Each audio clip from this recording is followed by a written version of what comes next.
now I guess we're talking about the Lazarus experiment. My throat hurts a little, so you guys should go first. I didn't get a chance to rewatch this one. I just remember like the monster, just them being chased by the monster the whole freaking time, and it literally looks like one of these creatures from Dead Space. I don't know if you two have ever played I that. mean, this is supposed to be evolution potential in our evolution code, and no, just no. It's too ridiculous, too alien looking for anyone to believe that. A bit of context, just before we get like into nitty gritty details. Wait a minute, who wrote this episode again? For whatever reason, I didn't write that down. I have no idea. Ever. Okay, since I'm on IMDb, I'm going to look it up real quick. We will find out who made this travesty. It I wasn't know long. it's not Mark Gatiss because he's a better actor than a writer. I really wish he would stick to acting. I have to say that. Although this does feel like an episode he could have written. Yes.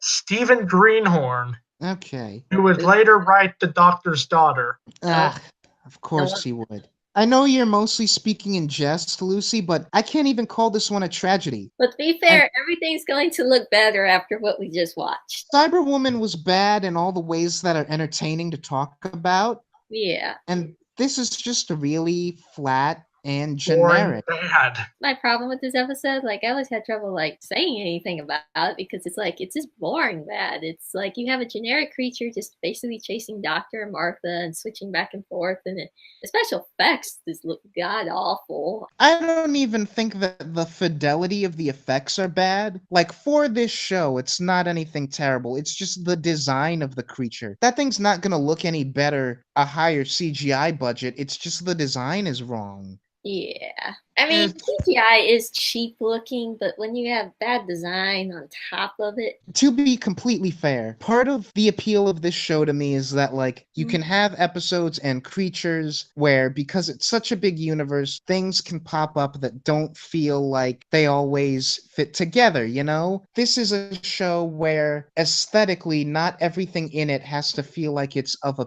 piece. I also can't turn the part of my brain off that just says, this does not look like something that belongs in Doctor Who. No, it does not. It literally looks like a creature. I have to send you a picture of it from a horror game. Yeah, I know what you're talking about. I haven't played that, but I do. It does ring a bell. Yeah. Yeah, it literally has the same like scorpion back and kind of face, and I was like, I think that came out before this. So maybe someone was playing that game and decided, let's put that in Doctor Who, but it doesn't fit. It looks, I was going to say it looks ugly. Well, I mean, it is scary. I'll give it that. It's an effectively scary design. I just can't get rid of this dissonance of like, this belongs in a different show. Yeah, that just feels off. The design of it just feels like it belongs like in like a sci-fi horror film, not Doctor Who. Yeah. 2 or 3 years back, I had a written blog Mm-hmm. where I posted a lot of written Doctor Who reviews because I didn't have time to record everything. I remember writing a somewhat positive review for this episode, and I think it's gone now. I think you can't find any of my old written stuff anymore, unfortunately. What a shame.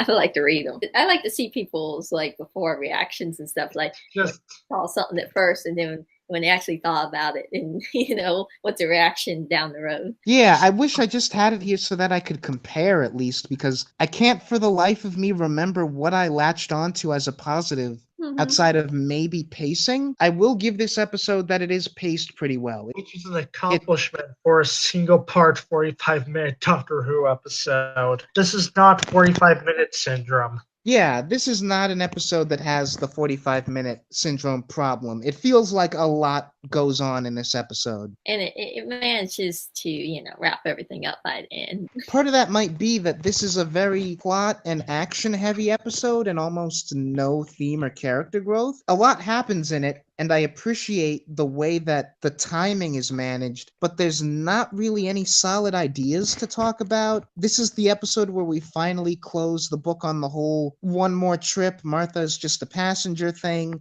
Which I liked because I thought that was a bit ridiculous. Yeah, but her and the Doctor's relationship doesn't like go through any significant change here, so it's not like their dynamic is the crux of the episode. It's just they're going about their business as usual at the beginning, and then at the end, it's like they finally address the sort of elephant in the room. It's like nothing about the whole ordeal with Lazarus led to that change, I don't think. No, maybe it was meeting her family. I don't know. Maybe nothing really comes of that from the doctor's perspective, I don't think. No, not really. And also her family, I don't know what is the deal with Russell T Davis and like mothers, but I will say all three moms, as far as like Rose, Martha's, and Donna's, are all kind of bad in a way. All don't like the doctor. They don't like the doctor, but she just seems like needlessly hostile to him, like right from the get go. Because some mysterious guy that claims to work for Harold Saxon claims the doctor is dangerous. I'll just believe the stranger I don't even know. So, like, she's not terrible to him off the bat. This is another thing where growing up, I understand Martha's mom's viewpoint more than I did seeing these episodes when I was younger. But at the same time, she's not nice. She's just barely polite to him, but she's, she's acting the way that you would expect someone. If your daughter just suddenly shows up at this party with this strange guy that she's never mentioned to you before, named the doctor, like, I didn't pick up on this initially, but she's probably thinking like he's a drug dealer or something. In that case, Martha's sister should have asked him if he had any weed.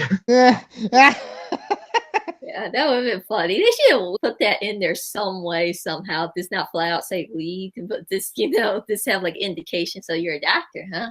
Martha's sister, played by Gugu Mbatha Raw, who I really like and Eden really likes, and who just had a terrible, terrible track record with picking roles. She's a good actress, but she almost always ends up being cast in stuff of like this quality, and it's kind of sad. Some people said that they actually wish that her sister would have came along with Martha and stuff, and I actually would like that. I would like to see the sister dynamic. The Ninth Doctor was traveled into his own future to slap his future face in the south and say, "Don't you dare make the TARDIS domestic." I get where it's coming from, where Martha's mom is coming from to an extent, but like you said, it's when she just walks up to him and smacks him in the face, where it's like that's one of those things that we're kind of trained to accept as like, this is a TV show, and the doctor has a funny little like line about it. Covers every time. And like that is a funny line and a funny line delivery from Tennant, and that's one of those just don't think about it type things, but I can't help but think about it. That's not okay.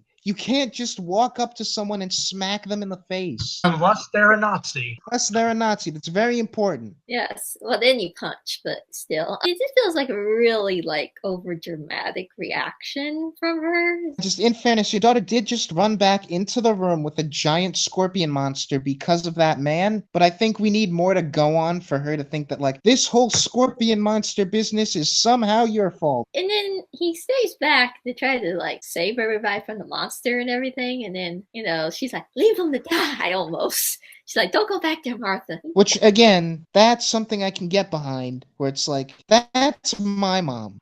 My mom will be like, there's a giant monster in there. I don't care who else is in there. I don't care if you can help. You keep my child safe. It's like, that's fine. I understand that. I understand. My mom's the same way too, but I do wish she would just be a little bit should we get someone to help him or something? Someone else? I understand not putting your daughter in this situation, but someone in the military, do something. She's like, leave him die. Getting back to the end with how their relationship shifts. Maybe it's just because I've seen this episode a couple of times already, but the doctor dropping Martha off at the beginning of the episode only to come right back, that whole scene overstayed its welcome, I think. It honestly is kind of cringy to me, and I took the liberty of skipping that whole conversation for this viewing. What sold me on the scene was the doctor actually paid attention, was on TV, and he came back. He's like, I'm sorry, did he say he was going to change when meant to be human?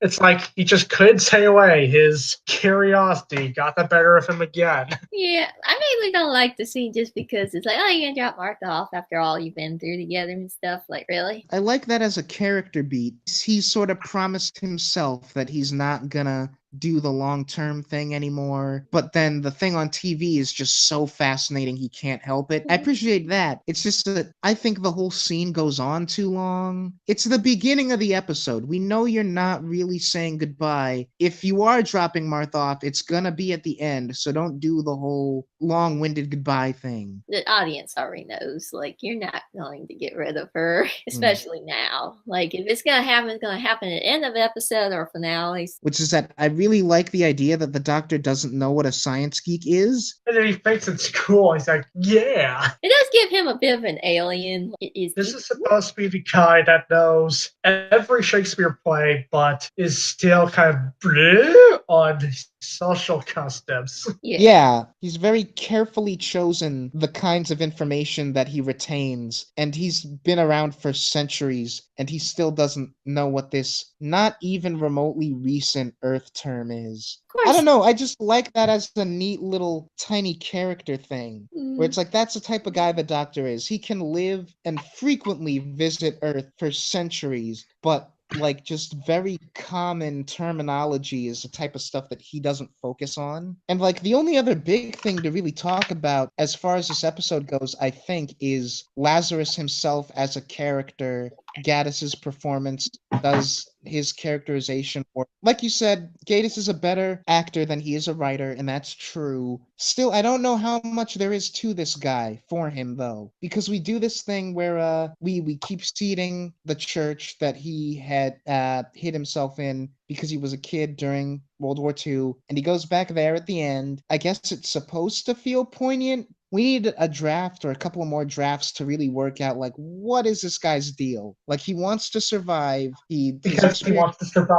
Yeah, like his experience as a child made him vow that he would survive, push off death for as long as possible. And he and the Doctor have the kind of typical, like, hero-villain one-on-one philosophical moment, but it doesn't really say anything all that interesting, I don't think, unless either you picked up on anything with him. Nah, I'm actually seeing pretty forgettable to me. There's some interesting stuff we could actually have there, like especially since the Doctor essentially just regenerates over and over and over again. And here he's, trying to tell somebody that wants to live longer, it's wrong. And there could be some really interesting stuff. I don't think they delve into it all that much. It feels like more like a missed opportunity. I still want to give it to this episode, the pacing thing, but part of that is just that all of the other elements are so thin that it can afford to be as paced as well as it is. Actually, some good material here if you really want to delve into it, but they don't do anything with it. I mean, I don't have much more to say about the episode because it